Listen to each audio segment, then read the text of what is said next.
This one is called Big Mouth. Now, I don't know if that's her real name, but that's what the title is. BM, Big Mouth. Why?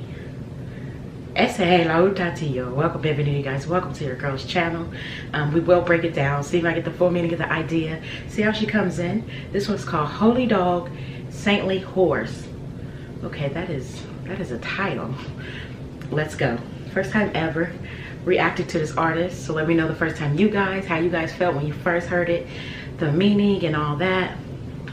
Now, let's see if your girl can connect the dots, get the full meaning, and let's go. 무궁화 꽃이 피었습니다.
Dum